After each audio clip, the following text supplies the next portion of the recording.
What's up, Roxstars? It's Rox with a little bit of talk about what's at the top of the blog, so let's get to it. I say I'm gonna take some time off, y'all. All the cashiers, they was like, somebody stole her truck. It was like you could hear it all throughout the store. This Rox coming to you today with a review for Love and Marriage Detroit, Love and Marriage Huntsville, our book 4, Real Housewives of Atlanta. Let's get to it, shall we?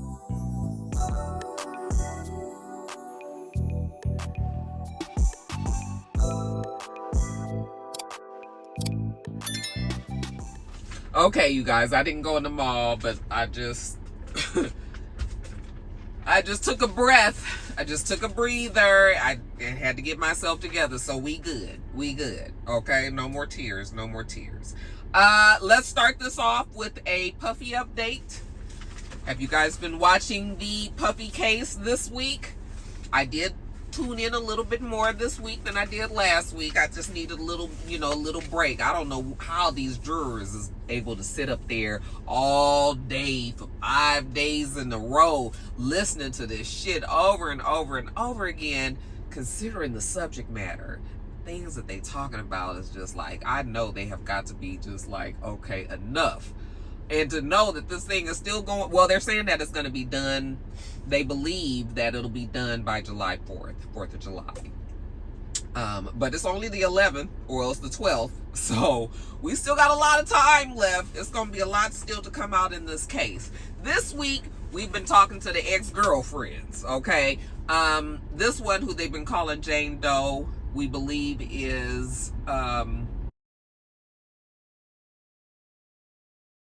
and I am just so embarrassed for this girl, because this girl, that Puffy, oh my God. You know, we always now, I have heard about the harem of women that Puffy has, okay? And I've heard rumors about how he treats them, what they have to do, and all of that. I mean, we even kind of got some little small idea of what he prefers from the women that he dates, okay? Young Miami even was telling us about some of the things with the white toenails and the this and that, right? So we kind of have an idea of the type of woman he has. And honey, he had that girl strung up and thinking that she was, I just was listening to the story and I was just like, girl, that man had you out here with all of these different men, sleeping with all of these different people, and having you think that you was doing it because you guys were in a relationship together. Oh, I just was like, oh my God, these girls was just so damn dumb and naive. I mean, you know, and I'm not saying that trying to be, you know, because we've all been dumb and naive, but it just sort of seems like at some point you do get the signal somewhere that maybe he is taking advantage of you. I mean, he had that girl doing it with all kind of people. And then to know that she was like the bottom bitch, but he was still dealing with Young Miami and this Gina girl, okay? Gina and Young Miami, they was the ones that was getting the good parts of Puffy, or I should say Diddy, okay, at this point. You know, he's taking them out on these trips. You know, everybody knew, you know, he made it very clear that he had this baby. Remember when the baby surfaced, everybody was just like, well, I thought you was with Young Miami. It was just like, no. Young Miami said that they was dating. He's seeing other people too, but she was dating him and all this. And so I was just like, oh, okay. So Young Miami and Gina was the mains. And then he had his ones, these other little girls out here that he was just running, you know, turning tricks, and not turning tricks, but he was, you know, having them out there sleeping with all these men, having these freak offs. Child, I was listening to some of the stuff that they were saying back and forth, and she saying, oh, we had this rough sex, and, you know, I want us to do this, and he was like, I keep on having the fantasies of you being with these men, and, you know, she was like, well, whatever you want to do, you know, she just love to please him, but she was totally smitten in love, okay? And he was not. He had her thinking that those text messages were straight high school. I mean, you would swear that you was listening to some kids that was like lovelorn and just, you know. But Puffy, grown ass, damn near billionaire, out here stringing this young girl along She all head over heels in love, and you just fucking her just every which way. And got all these other men doing it too. You know you played the fool when went on for your birthday. You had a damn train ran on you. Okay, and the man that you wanted to be with sat there and watched it. The nigga wasn't even involved in. I said, girl, this man had no intentions of doing nothing more than what he was doing, but he had her thinking something different, you know. The sad part about it is, even still, while she is in court, you can tell she is very much still in love with Puffy, but she is just real upset that he, you know, did what he did. You know, putting those other women first when she was doing all of the things that he wanted her to do, you know, and she had to sit there and see it. I mean, we even saw it on social media play out when when Young Miami and Daphne and the Gina, like all of them were going back and forth on social. I don't know if Gina was too much in it, but I kind of feel like Gina was in it as well. But they was all kind of going back and forth, and I remember Young Miami saying like, you know, I could have Puffy have you eat my coochie, basically, and you gonna do whatever he say to do. So we remember all of these things, and I was just like, yeah, Puffy was making that girl do everything, you know. Now, he's human, so I would hope that he at least cared a little bit about the girl, okay? So then you would have text messages and shit where he kind of seemed like he was trying to be, you know, nicer to her. Basically, what it all boils down to is just Puffy is just a horrible, horrible person, you know, to be in a relationship with, I should say, anyway. And, you know, all these girls and all the shit that he had them doing, that's just proof of it. We just still got to see if it's all considered RICO. It's sounding like he used Bad Boy quite a bit to carry out all of these things. I'm sure at the time he did not realize. I mean, he had an idea that some of this shit that he was doing was illegal, but he probably didn't know to the point where the damn feds was gonna be able to say, nigga, you was running the enterprise over there. He probably wasn't thinking that that's what it was doing, you know. But it is sounding like he has involved a lot of Bad Boy, a lot. And I mean, he involved everybody, you know.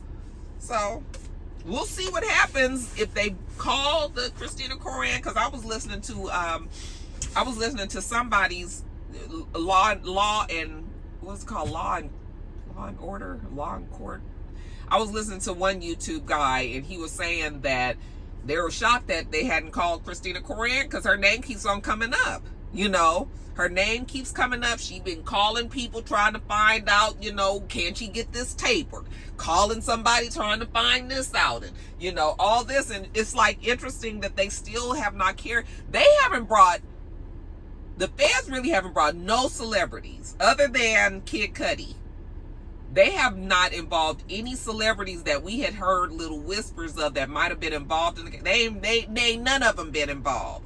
And I mean, in this case, this has really just been a whole bunch of people that we ain't never heard of, it other than the couple of girlfriends that we knew of, you know. But Christina Koran, we know her. We've heard her name plenty of times. We knew she was the chief of staff and all. So it's just like, girl, are they gonna call her because her name keep on coming up? Keep on coming up. And her, like, trying to do things for Puffy, you know. So, because they say that she's the one that got in touch with the guy who had the security coverage, the security footage for the hotel, you know. Like, she was the one that kept on being very persistent, like trying to reach out to him, like make sure that, you know, Puffy got in touch with him. So she's very much involved. It's interesting that they haven't brought her down. But like I said, they still have a few weeks left. So, you know, Christina might still find herself up in court. I know she probably, at each time her name come up, I bet you she get the bubble guts a little bit, because she like, fuck, am I gonna really have to get up there and testify? Because honey, she probably knows a whole bunch, a lot. But anyway, you guys, this week has been so embarrassing for that girl, and for her to be, I know that he probably has said so many things to her. Oh, I can imagine the things that he has said, the conversations that they've had. You remember she tried to say that he had done something to her too. But she had to hurry up and pull that back because he was like, bitch, don't get up here and get the lying now. I ain't did none of the shit that your man, the man that you was so head over heels in love with, I ain't did none of that shit to you. Okay?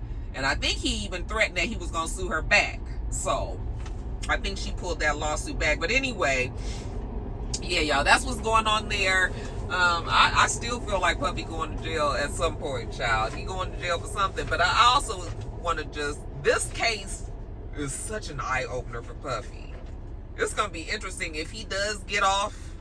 I still don't think he will. But if he does get off in some form or fashion, it's going to be interesting to see who all fucks with him after now. After all this. That nigga crazy, y'all. Let's move on to the next story. All right, you guys, Dame Dash. Mama named him Damon Dash. Okay. Back in 2022, I believe it was, he was sued for copyright infringement and defamation. Okay. And that was because he was working on a film. He was working on a film with Josh Weber and Muddy Water Pictures. And the name of the movie was called Dear Frank.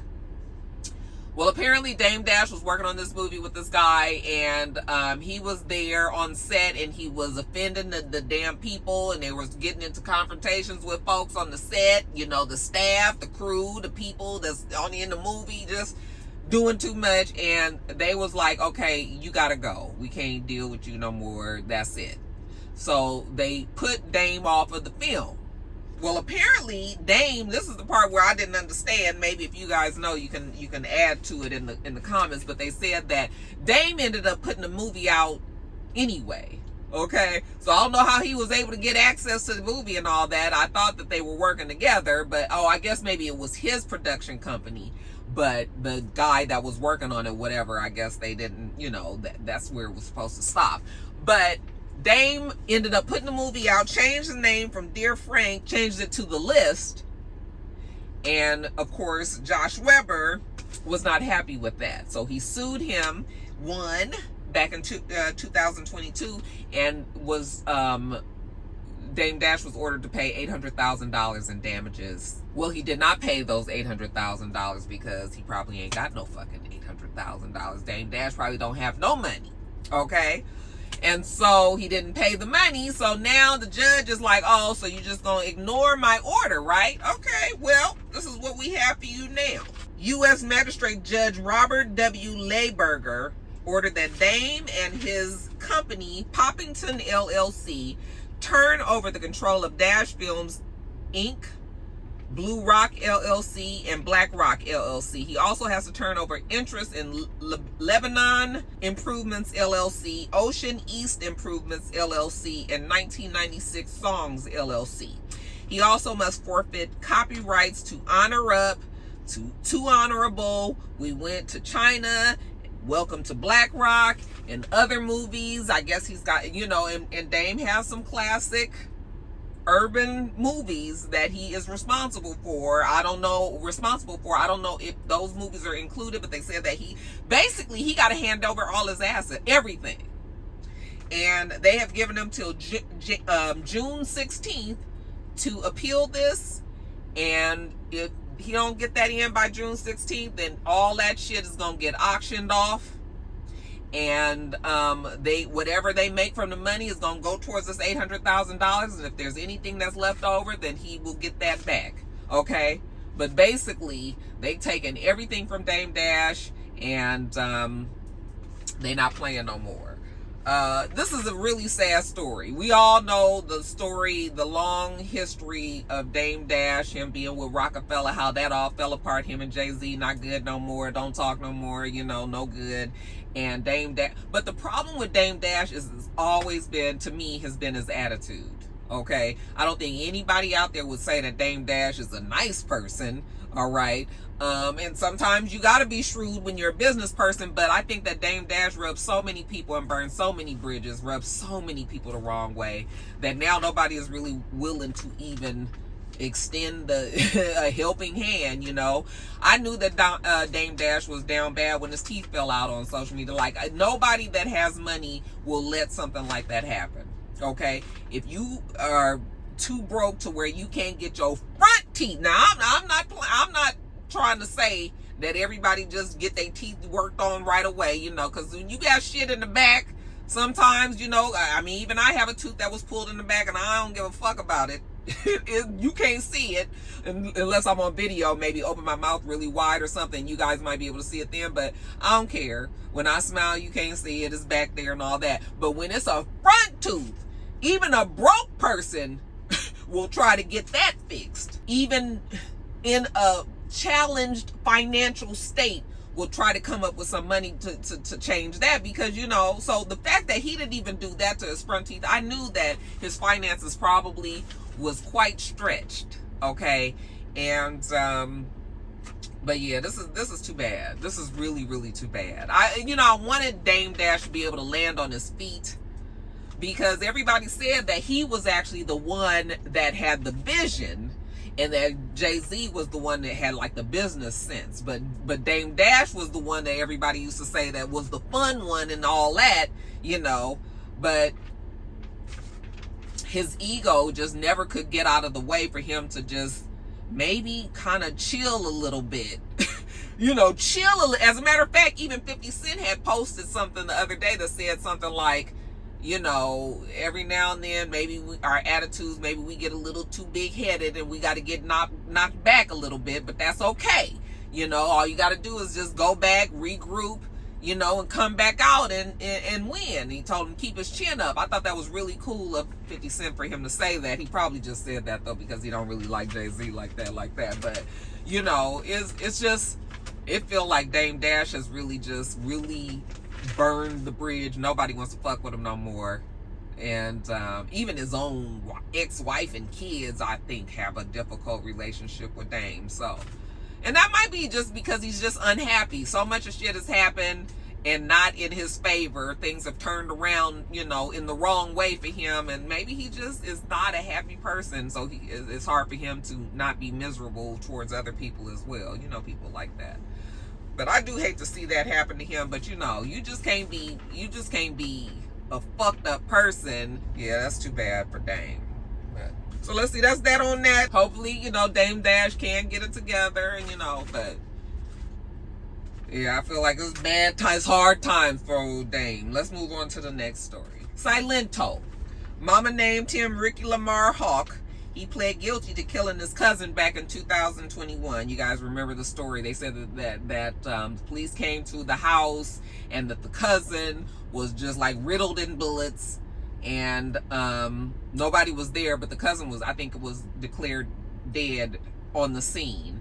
But some of the neighbors had seen a white BMW, like an SUV type car, fleeing the scene, and they said that is the same car that has been over there numerous times, you know, that it was Silento, and that he would go over there to pick up his cousin and things. So they figured that it was, a lot of the neighbors had already thought that it was him that was responsible, so they were looking for him, and they ended up getting him and arresting him. So he was actually arrested for the killing of the cousin. If you guys don't know who Silento is, he's the one that says, "Don't watch me whip, and watch me nay-nay, and watch me whip, watch me nay-nay, watch me whip." Well, now that I brought you back up to speed, he ended up pleading guilty to the killing the cousin. However, it was on a voluntary manslaughter charge instead of a murder charge.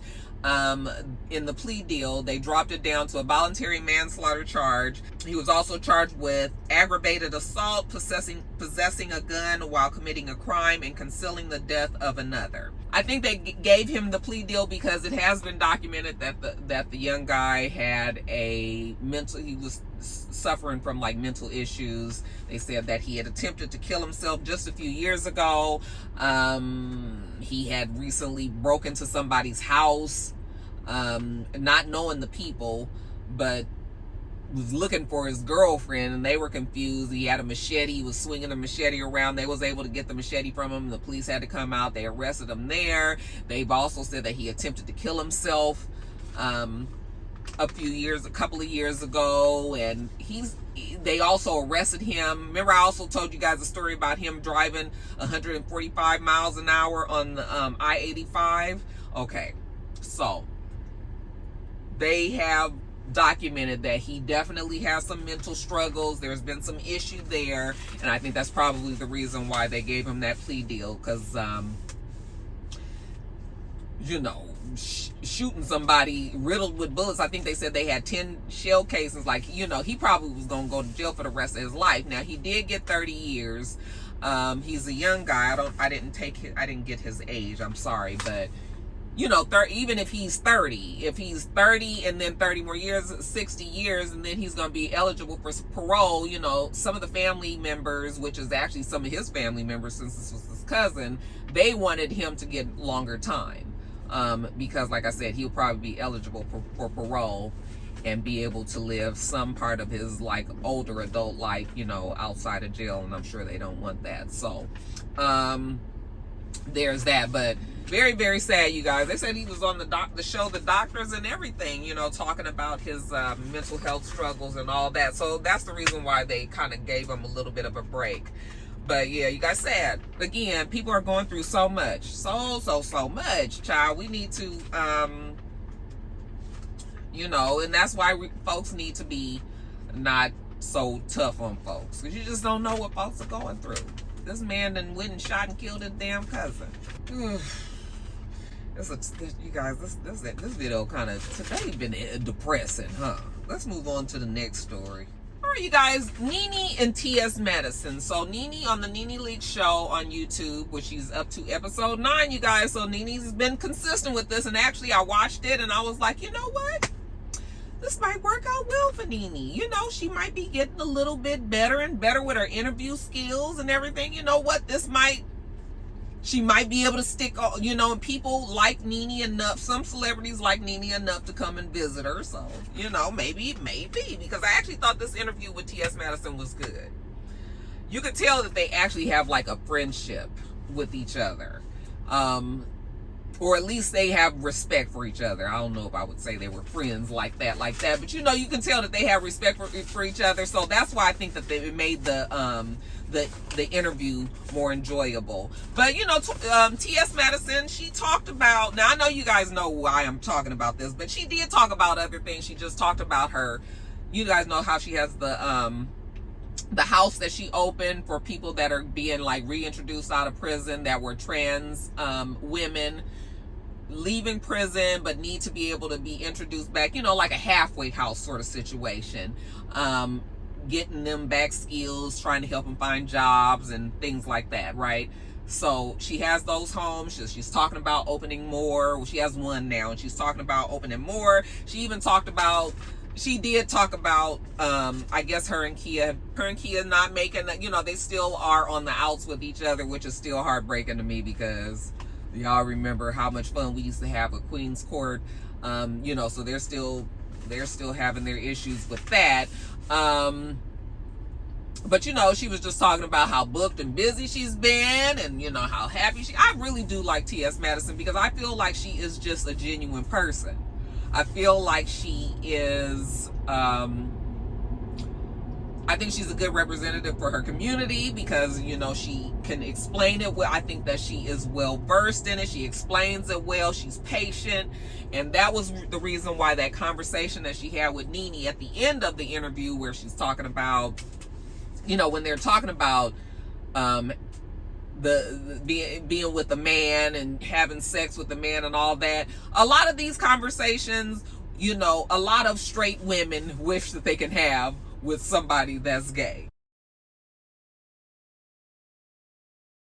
I can tell you from my own self that there are times when I just wish that I knew something more, but I am afraid to ask somebody gay, you know, because I don't want to offend them. I mean, you know, I do have a friend or two, you know, that are gay that I can talk to, but I didn't used to have that. So there were times when I just was, you know, I'd just be like, I wonder, but it's like, damn, if I ask them that, it's like going to be sounding ignorant, and it's going to be embarrassing, and, you know, am I going to offend them? And, you know, but you don't never know shit unless you ask it, you know. So that conversation that Nene and T.S. Madison had, I appreciated it only because I think that there's a lot of women that probably think the same way that Nene does, you know, and I think there are many straight women who probably have the same thoughts that Nene has, okay, and the same questions that TS Madison was able to explain, like her side of things. Nene was able to explain her side of things, and you know what, we ain't got to agree on it, but we was able to get some clarification on the situation, and everybody is still friends. We still able to talk. Nobody was offended in this whole thing, you know, learn something new and all that. Like, I can appreciate those kind of conversations. I thought that Nene said all the things that most straight women would say.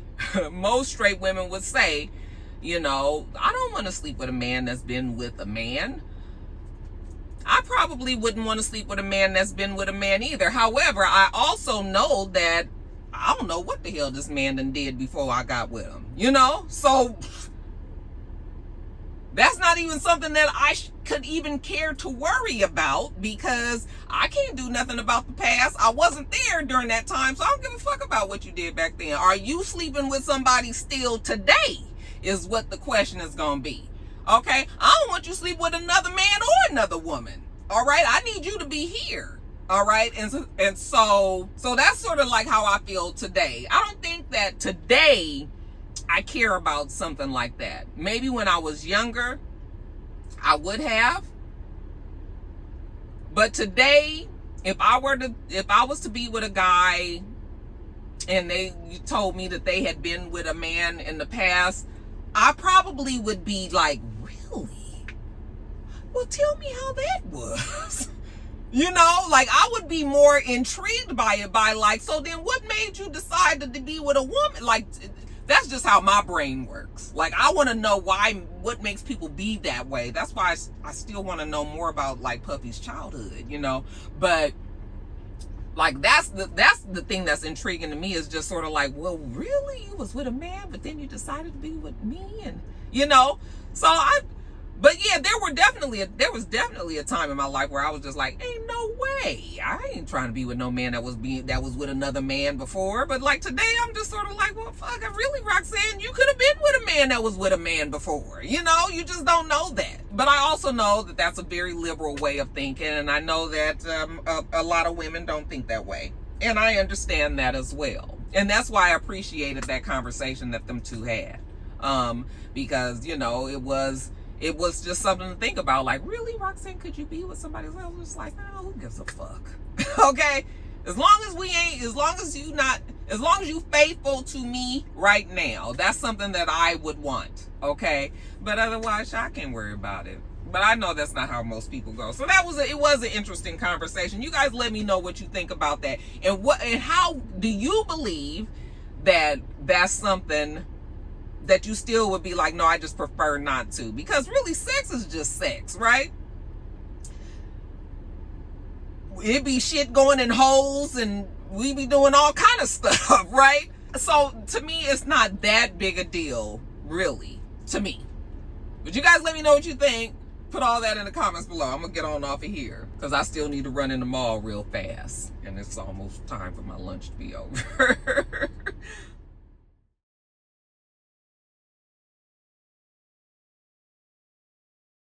All right, you guys, that's it. We do this every single week. So make sure you thumbs up the video, comment, and subscribe, and make sure you come back.